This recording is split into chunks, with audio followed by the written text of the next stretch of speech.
येणाऱ्या काही दिवसातच पुण्यस्मरण आप्पांचं आहे. त्यानंतर एक मोठी खरेदी होईल. आप्पांनी दिलेलं प्रेम आहे, त्या प्रेमा खातीर आम्ही लवकरच पुण्यस्मरण झाल्यानंतर आम्ही दादा सरकार मैदानामध्ये उतरणार आहोत. दादा मी मागच्या वेळेला सांगितलं की आम्ही बोलून दाखवणार नाही, तर ते करून दाखवणार आहोत. आणि त्यासाठी नाव नका सांगू नंदींचे, पण आता किती अशी डोक्यामध्ये नंदी तुम्ही ठेवल्यात की या नंदींची आपण खरेदी करू शकतो किंवा करू शकतो, अशी किती नंदी असतील? की बऱ्याच ठिकाणी असं म्हटलं होतं की बैलामुळं मालकाचं नाव होतं, पण इथं असं आहे की मालकामुळे बैलाचं नाव होतं. कारण ज्यावेळेला पक्ष अड्ड्यामध्ये जातो त्यावेळेला स्वर्गीय पंढरीशेठ फडके यांचा बैल अड्ड्यात आला. हे सर्वात मोठं शर्ती क्षेत्रातलं वैशिष्ट्य आहे की महाराष्ट्रात नव्हे संपूर्ण देशात, आखाती देशामध्ये सुद्धा आप्पा गेल्यानंतर लोकांनी स्टेटस ठेवले होते. ही आप्पांनी सर्वात मोठी कमवलेल्या आयुष्यातली सर्वात मोठी धनदौलत आहे. आता सध्या आप्पांचं नाव प्रत्येक मैदानामध्ये पक्ष ठेवतो आणि त्याला यश देखील भेटतो, त्याबद्दल काय सांगाल? एक काल गाजवला होता बादल नाही, त्या बादलविषयी काय सांगाल? आता तुमचं नाव सांगा ना. मी महेश म्हात्रे, दादा सरकार. दादा सरकार हे नाव खूप मोठं आहे आणि त्या निमित्ताने मुंबईला पक्ष हिऱ्या यांची एंट्री झाली, त्याबद्दल सांगा ना. जय शिवराव. वास्तविक पाहता स्वर्गीय पंढरीशेठ फडके आज आप्पा नाही आहेत, शब्द कंठातून बाहेर निघत नाही आहेत, कारण त्यांची आठवण आम्ही आयुष्यभर कधी विसरणार नाही आहोत. कारण आप्पांनी ही जी परंपरा चालू केलेली आहे, 1 जानेवारी म्हटल्यानंतर हा मोठा जल्लोष असतो, पूजेचं आयोजन असतं आणि आप्पांची ही परंपरा अशीच कायमस्वरूपी आम्ही चालू ठेवणार आहोत. पण जे दुःख आहे त्या कारणास्तव ह्या वर्षी हा कार्यक्रम आम्ही घरच्या घरी ठेवलेला आहे. पुढल्या वर्षी तुम्हाला हा कार्यक्रम ज्या पद्धतीनं आप्पा ते कार्यक्रमाचं आयोजन करायचे, मग कुस्ती असतील, इतर सर्व कार्यक्रम असतील, तशा पद्धतीनं पुढच्या वर्षी तुम्हाला तो जल्लोष या ठिकाणी पाहायला मिळेल नक्की. दादा आता संपूर्ण बैल आप्पांच्या घराच्या समोर झालेत, ते काय सांगाल नंदींबद्दल? आप्पा आणि बादल बैल असेल, पक्ष असेल, सर्जा असेल, शंकर असेल, हिऱ्या असेल, ही अनेक बैल म्हणजे खऱ्या अर्थानं आप्पांचं आणि बैलांचं नंदीचं जे नातं होतं ते एक बापाचं आणि मुलाचं नातं असतं. अशा पद्धतीचं हे नातं होतं आणि हे नातं अमर झालेलं आहे. कारण महाराष्ट्रात नव्हे तर मी मागच्या वेळेला सांगितलं होतं की महाराष्ट्रात नव्हे संपूर्ण देशात, आखाती देशामध्ये सुद्धा आप्पा गेल्यानंतर लोकांनी स्टेटस ठेवले होते. ही आप्पांनी सर्वात मोठी कमवलेल्या आयुष्यातली सर्वात मोठी धनदौलत आहे. दादा आता आप्पांचं एवढं मोठं नाव आहे महाराष्ट्रामध्ये, बैलगाडी क्षेत्रामध्ये सांगायचं झालं तर आप्पांचं आवर्जून नाव घेतात. नाव कशा पद्धतीने तुम्ही जपण्याचा प्रयत्न करा? नक्कीच.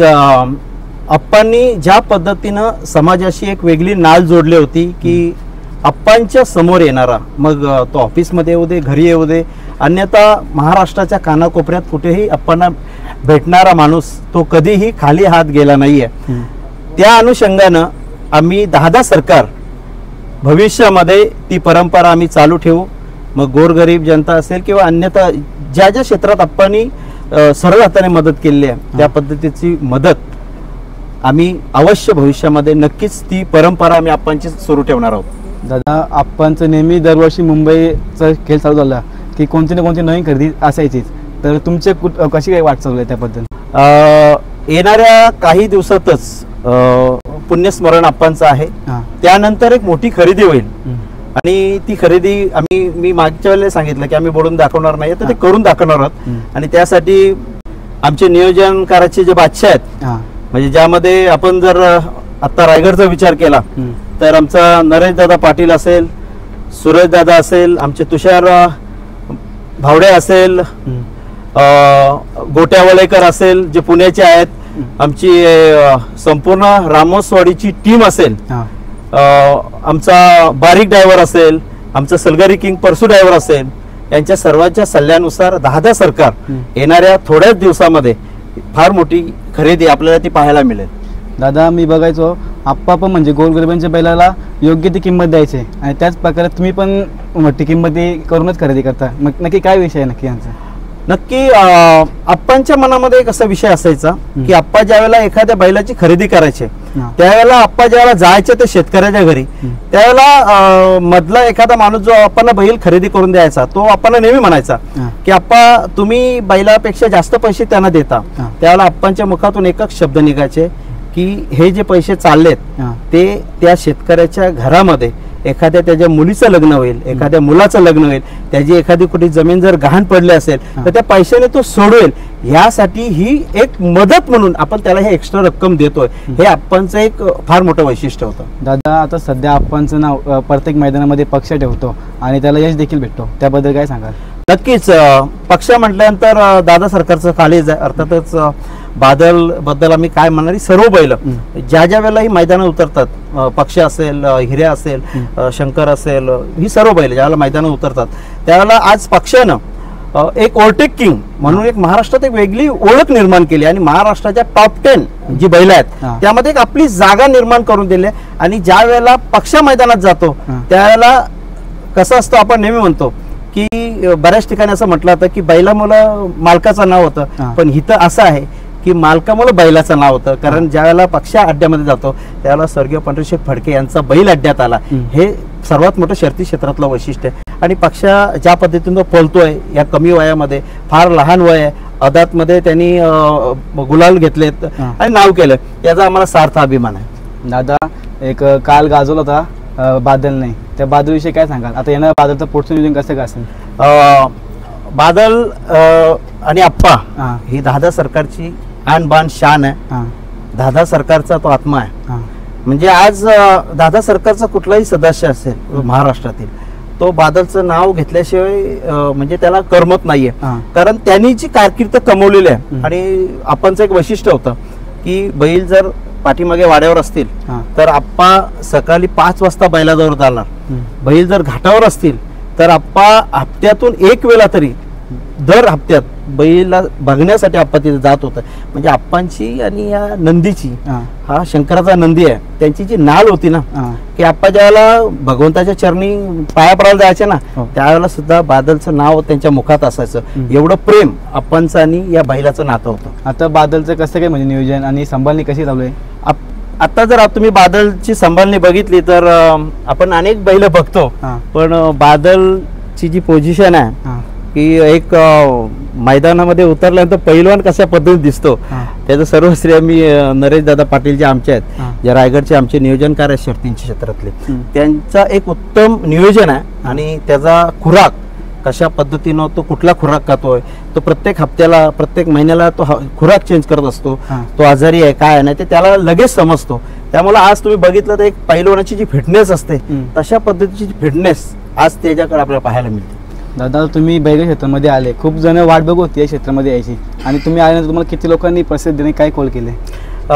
शर्यती क्षेत्रामध्ये ज्या वेळेला आप्पा गेल्यानंतर बरेच शेकडेवाले असतील, मग मुंबई संघटना आहे, रायगड ठाणे पालघर जी मुंबई संघटना आहे त्याचे पदाधिकारी असतील, सर्वांनी म्हणजे स्वतः कॉल केले, त्यांची स्वतः मिटिंग झाली की आता येणाऱ्या लवकरच आपण स्वर्गीय पंढरीशेठ यांचे चिरंजीव आणि दादा सरकारनं आपण लवकरच मैदानामध्ये आणूया.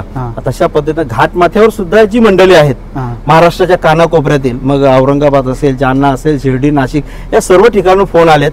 त्यांची मनापासून इच्छा आहे की हे नाव अजरामर आहे आणि असंच ते मैदानामध्ये ऐकायला मिळावं, यासाठी दादा सरकारनं परत एकदा मैदानात उतरावं. आणि आम्ही तशा पद्धतीनं त्यांचं जे महाराष्ट्रानं आप्पांनी दिलेलं प्रेम आहे त्या प्रेमाखातीर आम्ही लवकरच पुण्यस्मरण झाल्यानंतर आम्ही दादा सरकार मैदानामध्ये उतरणार आहोत. दादा ही संपूर्ण टीम आहे, या टीम बद्दल काय सांगाल तुम्ही?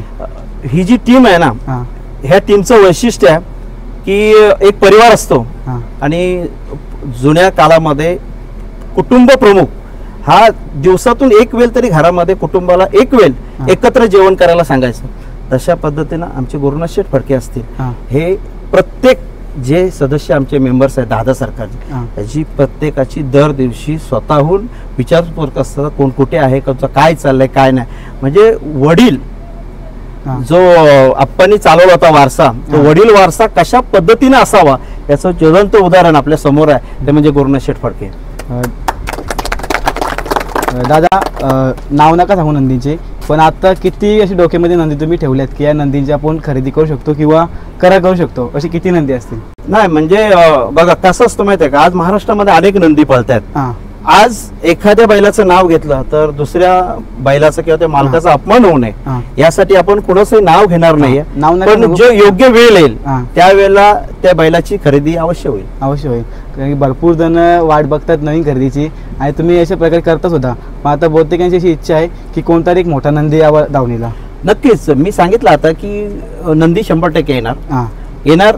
काल आणि वेळ मी सांगितलं की पुण्यस्मरण झाल्यानंतर आम्ही ती सुरुवात करणारच आहोत. हा. तो नंदी 100% महाराष्ट्राच्या जनतेला पाहायला मिळणार आहे. दादा, आज मंगेश शेठचा वाढदिवस आहे. शुभेच्छा मी माझ्याकडून पण होता. तुम्ही काय सांगाल त्यांना? नक्कीच हा जो कार्यक्रम 1 तारखेचा हा मंगेश शेट यांच्या वाढदिवसानिमित्तानं आहे. हां. मी आज दादा सरकारच्या वतीनं आज मंगेश शेट यांना वाढदिवसाच्या लाख लाख शुभेच्छा देतो. हां. त्यांचं जीवन सुखमय, आनंदमय आणि आरोग्यमय जावं अशी ईश्वरचरणी प्रार्थना करतो. ठीक आहे, तुम्ही इतका वेळ दिल्याबद्दल खूप खूप आभार तुमचं. नक्की. आणि खऱ्या अर्थानं शेतकरी हां. हा जगाचा पोशिंदार आहे. हम्म. आणि या जगाच्या पोशिंदाचा खरा खेळ मातीतला कुठला असेल तो बैलगाडा शर्यत. हां. आणि बैलगाडा शर्यतीला जगाच्या पटलावर आणण्याचं काम हम्म. जर कोणी केलं असेल खऱ्या अर्थानं तर तो युट्यूबर्सवाल्यांनी. आणि दुसरं म्हणजे मी नेहमी म्हणतो खेळ कुठलाही असू दे तो खेळ निर्जीव असतो, पण त्या खेळामध्ये जीव ओतण्याचं काम जर कोण करत असेल ते समालोचक. जी समालोचक कमिटी आहे महाराष्ट्रातील घाटमाथ्यावरची असेल, मुंबईची असेल, अनेक सर्व क्षेत्रातील त्या सर्व समालोचकांना मी मनापासून धन्यवाद देतो. त्या सर्वांना या नवीन वर्षाच्या खूप खूप शुभेच्छा देतो. हे नवीन वर्ष युट्यूबर्स आणि समालोचक आणि सर्व शर्यती मालकांना मी आज या 1 जानेवारीच्या निमित्तानं दादा सरकार फडके परिवाराच्या वतीनं मी आपल्या सर्वांना तमाम महाराष्ट्रातील शर्यती क्षेत्राशी निगडीत जी जी मंडळी आहे त्या सर्वांचं मनाच्या अंतःकरणापासून आभार व्यक्त करतो, धन्यवाद देतो आणि त्यांना सर्वांना नवीन वर्षाच्या लाख लाख शुभेच्छा देतो. हे नवीन वर्ष तुम्हा सर्वांना सुखाचं, समृद्धीचं, आरोग्यमय जावं अशी ईश्वरचरणी प्रार्थना करतो आणि इथेच थांबतो. जय हिंद, जय महाराष्ट्र.